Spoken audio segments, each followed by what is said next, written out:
Je pense que les Rwandais, après le rapprochement avec l'Algérie, étaient dans l'obligation de rassurer les Marocains. De rassurer le Maroc, leur dire ne vous inquiétez pas. Voilà. Là, c'est plus que rassurer, il y a un accord militaire à la clé quand même. Il y a quand même le chef d'état-major de Chengriha qui est le plus anti-marocain du pouvoir algérien, qui est parti à Kigali en 2024. Ensuite, leur chef d'état-major est venu à Alger. Ça pouvait inquiéter légitimement les Marocains. Les Marocains pouvaient se dire mais le Rwanda bascule ou pas. Est-ce qu'il y a un accord de coopération militaire précis entre l'Algérie et les accords de coopération, Rwanda? il faut savoir qu'il faut relativiser les choses. Les Marocains comme les Algériens, ils en font toute une histoire sur les accords de coopération avec des pays africains. Le Maroc, l'Algérie, c'est pas les Émirats, c'est pas le Qatar, c'est pas la Russie, c'est pas des pays puissants financièrement ou militairement. Sur le continent africain, ce sont des pays qui comptent. Oui, mais le Rwanda, il est très proche d'Israël, des Émirats. C'est-à-dire s'il a envie pour mobiliser les plus grands investisseurs étrangers au Rwanda, c'est pas le Maroc, c'est pas l'Algérie, ça sera jamais le Maroc et l'Algérie.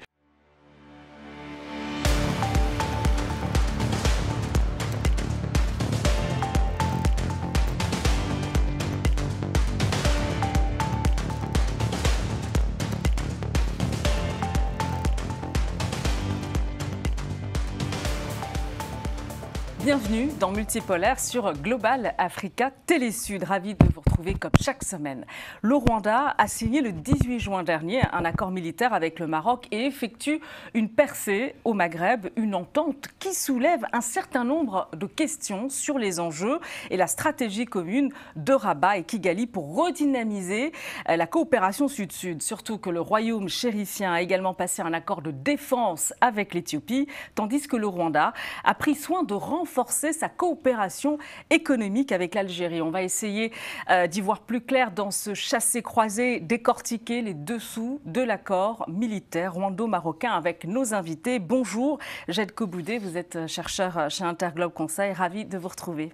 Merci de l'invitation. Et bonjour à vous, Abdou Semar, vous êtes journaliste algérien, rédacteur en chef du média d'investigation Algérie-Part. Ravi également de vous retrouver. En tout cas, merci à tous les deux d'être avec nous. Et puis, on retrouve, comme chaque semaine, presque chaque semaine, le docteur Yves Ekwe Amezo, économiste, fondateur de l'excellent think tank afrocentricity.info. Bonjour, docteur Amezo, et merci également d'avoir accepté notre invitation. C'est moi qui vous remercie. Bonjour Samantha, bonjour aux invités, aux téléspectateurs, téléspectatrices. Bonjour. Alors, dans un premier temps, comment analysez-vous ce rapprochement entre Rabat et Kigali, Jed? Oui, il est clair que ce rapprochement annonce une nouvelle étape dans la collaboration entre Kigali et Rabat. Et je pense que c'est quelque chose qui s'inscrit dans une dynamique qui est née pour moi en 2016. Vous vous rappelez qu'en 2016, enfin, mai 2016, le président Kagame était allé au Maroc et dans la même année, je crois en octobre 2016, le roi était allé à Kigali et à ce moment-là, ils ont signé 19 accords tout de suite. Donc ça a lancé une forme de dynamique assez incroyable dans cette coopération-là. Et puis, je trouve que ce rapprochement a du sens, a un sens très particulier quand on prend la peine de caractériser l'influence de ces deux pays. Qu'est-ce que je veux dire par là? L'influence de ces deux pays est bâtie sur la stabilité intérieure et la diplomatie proactive. Et si vous voulez, pour avoir une diplomatie proactive, il faut un système sécuritaire qui tient la route. C'est la fameuse phrase qui dit que la diplomatie sans les armes, c'est la musique sans les instruments. Ça ne marche pas. Donc, il y a une corrélation parfaite entre puissance de l'armée et puissance de la diplomatie. Les pays qui ont des armées les plus puissantes sont les pays qui ont... Et donc, je pense que cette coopération pour doper, pour améliorer, échanger du renseignement, former des équipes techniques ensemble, etc., rentre dans le cadre de ce qui fait l'influence de ces deux pays. Vous êtes d'accord, Abdou Semar, sur cette corrélation entre diplomatie et puissance militaire, finalement, parce qu'on sait qu'il y a des enjeux sécuritaires très importants, que ce soit du côté rwandais que du côté marocain. Je suis d'accord dans l'absolu, mais dans le cas du Rwanda et du Maghreb, je pense qu'il y a quelques éléments que nous avons ignorés. Dans votre présentation, ma chère Samantha, vous avez omis par exemple de rappeler que le Rwanda et l'Algérie se sont aussi énormément rapprochés. Donc l'Algérie, le chef d'état-major de l'armée algérienne, est parti à Kigali en février 2024. Ce qui avait d'ailleurs suscité le courroux du RDC Kinshasa, qui avait convoqué l'ambassadeur algérien à Alors l'époque. j'allais y venir sur ce Le point. chef d'état-major, oui, non, c'est des éléments importants. Je vais vous dire pourquoi. Le chef d'état-major de l'armée rwandaise est venu à Alger en avril 2025. L'Algérie, elle a ouvert sa première fois son ambassade à Kigali en 2021. Paul Kagame était venu à Alger en juin 2025, récemment. En réalité, qu'est-ce qui se passe? Le Rwanda, ils sont malins. Les Rwandais sont malins. C'est des rusés. Moi, je les aime bien, ces Rwandais. Pourquoi? Parce qu'ils profitent des rivalités. Il y a une rivalité Algérie au Maroc, en Afrique. Il y a un certain nombre de pays africains malins, comme la Mauritanie un petit peu, mais le Rwanda surtout, qui disent, voilà, les Algériens et les Marocains se disputent entre eux. Nous, on va essayer de tirer le maximum. On est avec les uns et on est avec les autres. L'Algérie s'est rapprochée du Rwanda. Pourquoi? Parce qu'il y avait le conflit entre le Rwanda et la RDC. Le RDC Kinshasa, pro-marocaine, parmi les pays qui ont ouvert un consulat à Dakhla au Sahara occidental. Il faut savoir que pour l'Algérie, on peut être d'accord comme on peut ne pas être d'accord, mais la lutte contre l'influence marocaine sur le continent africain, contre l'expansionnisme économique et diplomatique du Maroc sur le continent africain est devenu un enjeu fondamental, un pilier de la politique étrangère de l'Algérie d'aujourd'hui, du régime actuel, du régime Tebboune. Mais vraiment, ça les Africains, nos amis africains ont du mal à le comprendre, sauf certains, comme les Rwandais, ils l'ont compris que l'Algérie, pour elle, par instinct de survie, elle se sent extrêmement menacée par l'expansionnisme marocain. Donc l'Algérie s'est rapprochée du Rwanda parce qu'elle sait que le Congo Kinshasa est déjà dans le giron marocain. Déjà, le rapprochement de l'Algérie et le Rwanda est contradictoire. En Algérie, les experts algériens, ou même les opposants algériens, rigolent sur ça. Pourquoi? Parce que le Rwanda, c'est le meilleur allié d'Israël dans la région. Paul Kagame, c'est un ami très proche de Netanyahou. L'Algérie anti-sioniste, anti-israélienne, qui déroule le tapis rouge au meilleur allié d'Israël dans le continent africain, juste pour embêter le Maroc et pour empêcher le Maroc d'avoir un certain expansionnisme. Sauf que les Rwandais n'ont pas renvoyé l'ascenseur aux Algériens, puisque en même temps, ils jouent double, ils disent aux Marocains, ne vous inquiétez pas, on est avec vous, etc., etc. On va revenir sur ce point, cette rencontre entre Paul Kagame et Abdelmadjid Tebboune, justement, parce que vous venez de l'évoquer, il y a eu un jeu de trouble de la part de Paul Kagame. En tout cas, on ne sait pas vraiment ce qui s'est négocié ou pas négocié lors de cette rencontre. Docteur Iveco Amezo, votre point de vue justement sur votre analyse concernant ce rapprochement entre Kigali et Rabat. Écoutez, moi, je partage ce qui a été dit. Je vais donner un cadre plus large. Je parlais plutôt des États-Unis. Les États-Unis et l'Afrique. À partir de là, je parlerai d'une stratégie globale, triangulaire, entre sécurité, vous l'avez dit, les minerais, donc les recettes qui sont tirées de ces minerais, et bien sûr la diplomatie.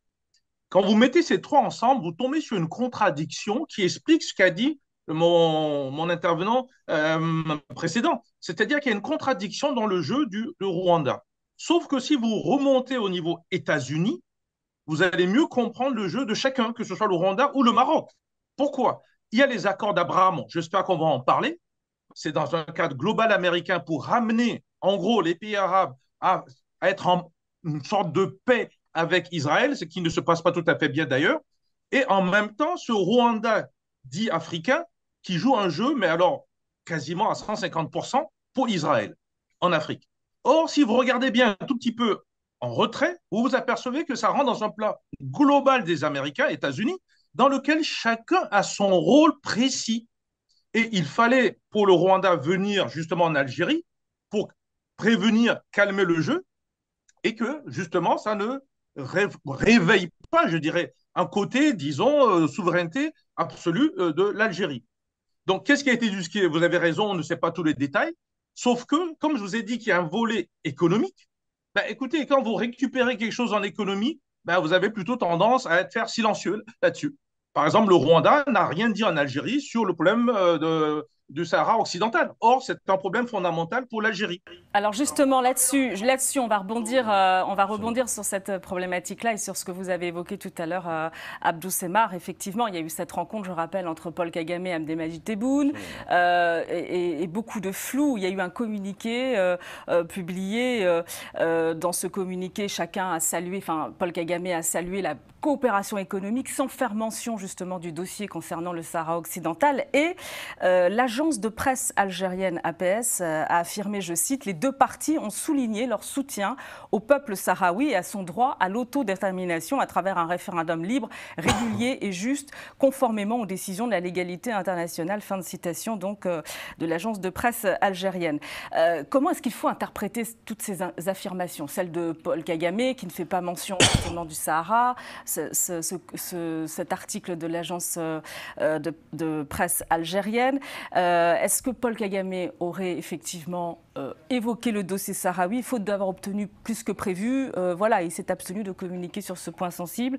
Ou alors c'est du bluff de la part de la partie algérienne, Jacques Koudou-Boudé? Non, mais je pense qu'il faut...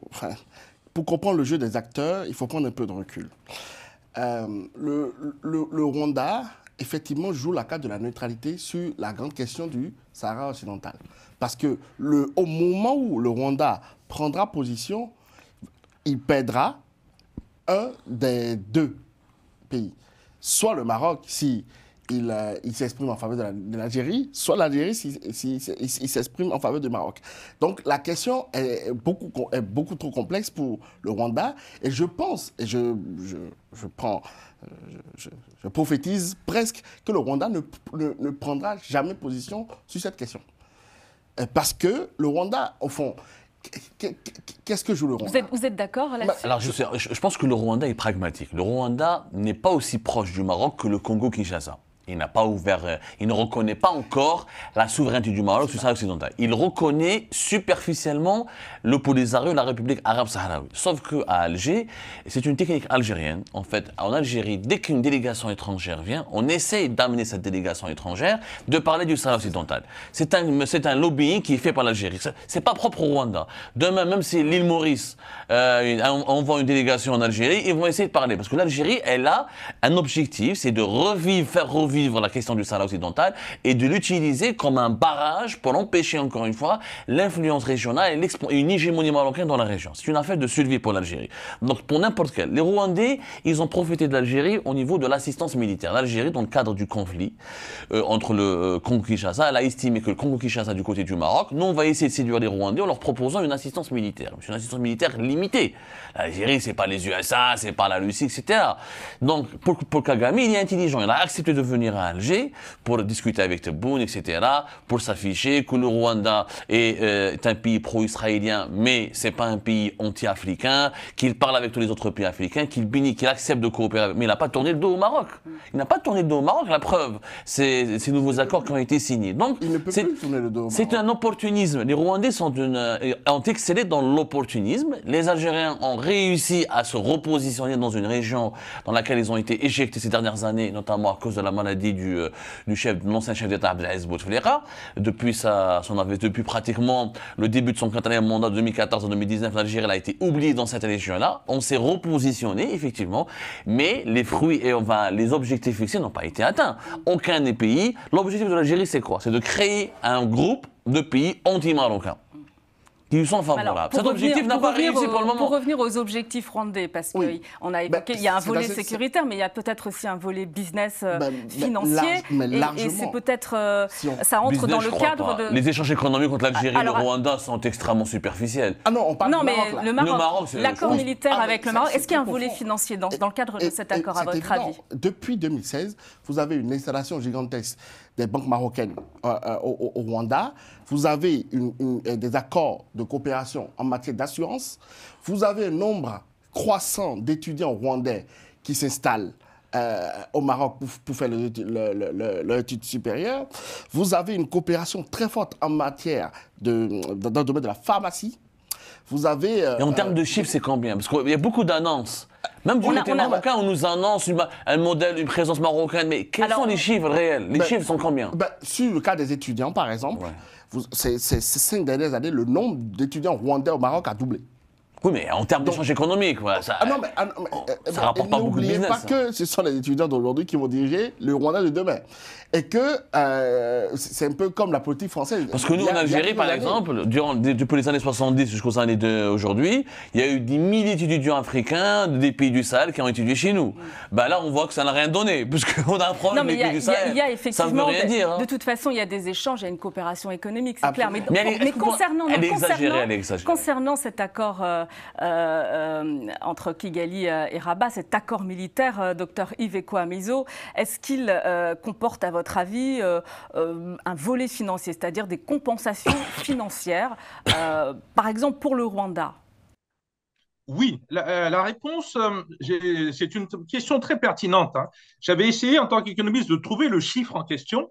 Je suis arrivé à un volume de 500 millions à 1 milliard de dollars d'investissements cumulés projetés sur 10 ans entre le Rwanda et le Maroc. Mais quand vous rentrez dans le détail, et certains des interlocuteurs l'ont dit, on rentre dans plusieurs projets. La banque, l'immobilier, l'énergie, le pharmaceutique, le côté médical, les étudiants, bon, tous ces points-là, quand vous les prenez en détail, vous apercevez que ça peut faire des montants assez importants. Mais moi, je reviens à mon plan de base, c'est-à-dire que le Rwanda, comme le Maroc, ont une activité qui n'est pas claire en termes d'alliance avec l'OTAN et donc avec les États-Unis et à travers les États-Unis avec Israël. Donc, ils reçoivent pour moi des instructions assez précises dans lesquelles ils peuvent naviguer. L'un des objectifs, c'est de ramener le maximum de pays africains côté États-Unis, derrière États-Unis, Israël, et à l'intérieur, Maroc. Donc, ça se joue à plusieurs bandes, hein. Et donc, là-dessus, il faut faire très attention parce que ces soi-disant contradictions peuvent être en fait des jeux bien planifiés avec des jeux de rôle. Et je rajouterai un point très important là-dessus qu'il ne faut surtout pas oublier. Quelle que soit la façon dont la relation va se faire, les conflits, il va en avoir, se règlent pour moi au niveau de l'OTAN ou des États-Unis. Et à ce moment-là, ce sont des instructions. Et chacun joue sa partition. Alors, qu'est-ce qu'on y gagne? Mais écoutez, c'est des matières premières, on va se faire des idées. C'est fondamentalement d'abord ça, puisque les côtés africains ne peuvent pas jouer le jeu. Je vous rappelle d'ailleurs que beaucoup de pays africains sont en train d'aller dans ce sens, hein. Le Ghana récemment, le Kenya dans ce sens-là. Donc, ça veut dire que l'opportunisme dont a parlé mon collègue tout à l'heure est tout à fait valable. Maintenant, ça revient. Que veut cette Afrique qui, au niveau de l'Union africaine, n'a toujours pas bougé sur le Sahara occidental, mais a accepté le Maroc, je crois, depuis 2017. Et du coup, cette contradiction aussi n'est pas résolue. Donc, nous sommes dans l'Afrique, la vraie, c'est-à-dire celle qui est bourrée de contradictions et dont ces dirigeants, par opportunisme, peut-être sous soumission occidentale ou voire de l'OTAN, mais sont obligés de jouer un peu le jeu compte tenu de leur capacité d'influence relativement faible, pour ne pas dire absente. Puisque vous évoquez l'influence de Washington, est-ce qu'on peut considérer, messieurs, que cet accord militaire entre le Rwanda et le Maroc, c'est une nouvelle étape pour Kigali, après justement, en vue justement de la signature de l'accord de paix avec la RDC sous l'égide de Washington. Donc, oui, on peut faire ce lien-là, mais moi je ne veux pas retomber dans l'idée que toute posture d'un pays africain est forcément dictée par Washington. Je ne veux pas tomber dans cet écueil, parce que après tout, comme disait Yves Lacoste, la géopolitique, c'est la science des opportunités. Donc, le Rwanda trouve des opportunités de part et d'autre. Il ne va pas se priver de les saisir.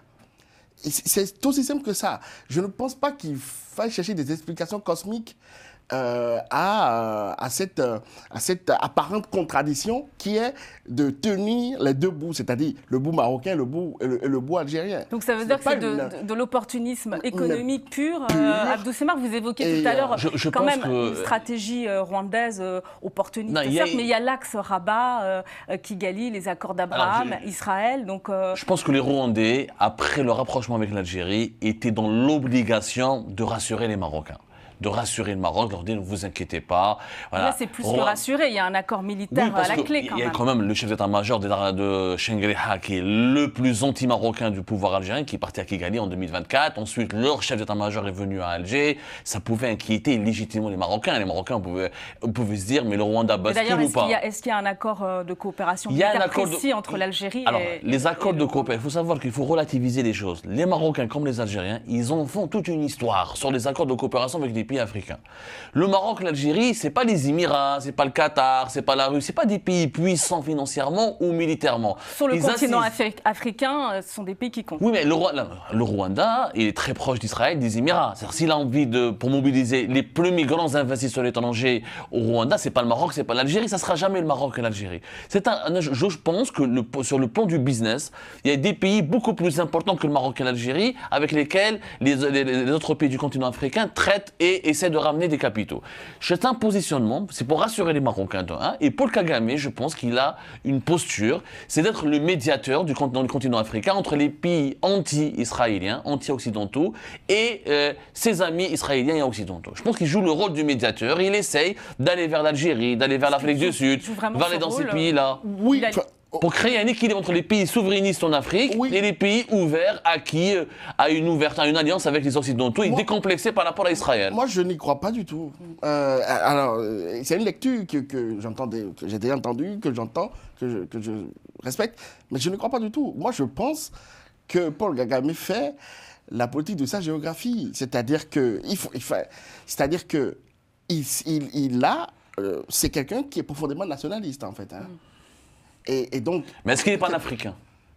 Il se dit panafricain. Il se dit panafricain. Il se dit panafricain. Et d'ailleurs, le fait qu'il y a des collaborations, notamment sur le plan militaire, avec d'autres pays africains, on pourrait dire que son panafricanisme n'est pas que verbal. Il l'a prouvé par certains faits. Par exemple, le fait que pour le Rwanda, je crois que le visa est supprimé pour tous les pays africains. Il y a eu des initiatives. Voilà, donc c'est pas proactif au niveau de l'Union africaine. Il est panafricain, mais surtout, il a l'émergence du Rwanda chevillée au corps. Donc, à partir de là, pour moi, c'est là où il y a l'intérêt, là se trouve la source des alliances. Donc, son intérêt premier...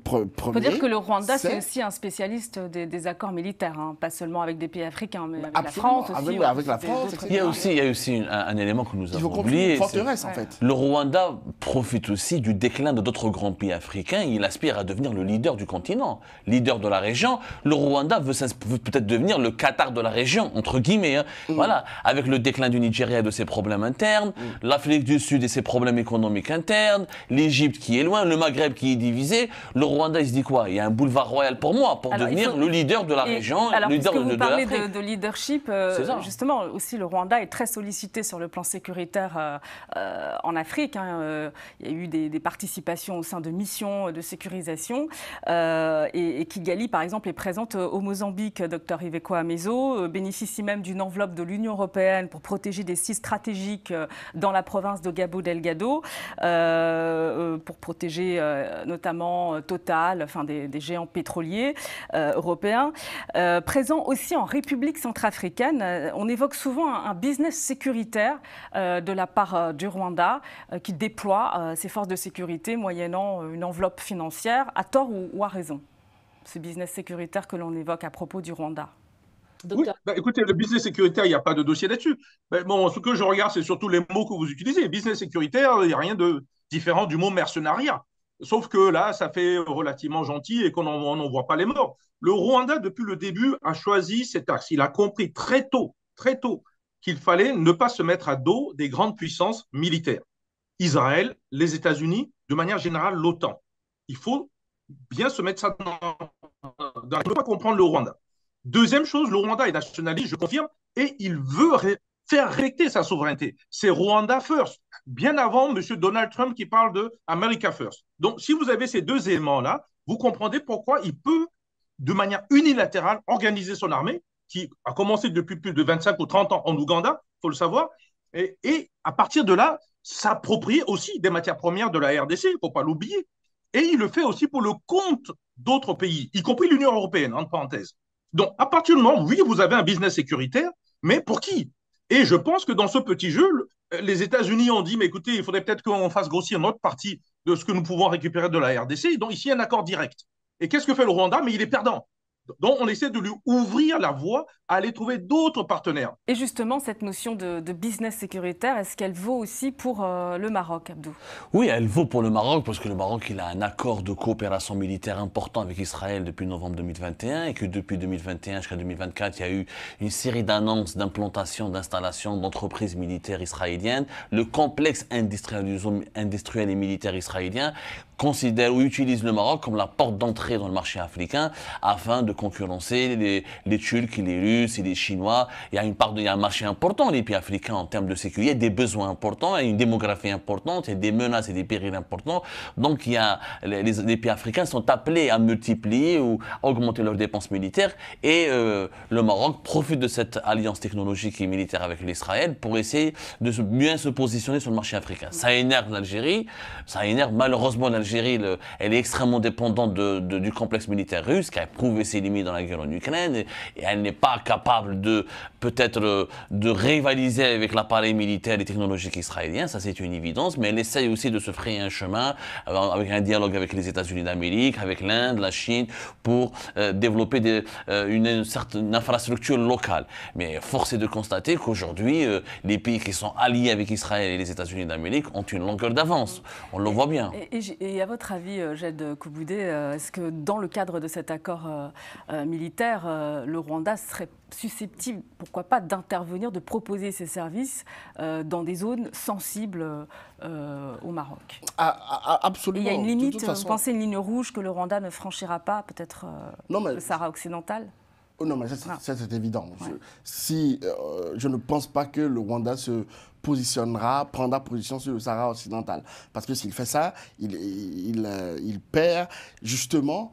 En fait, ça ne serait pas intelligent. Compris dans le cadre d'une intervention purement sécuritaire. Ben oui, parce que ça ne serait pas intelligent géopolitiquement parlant.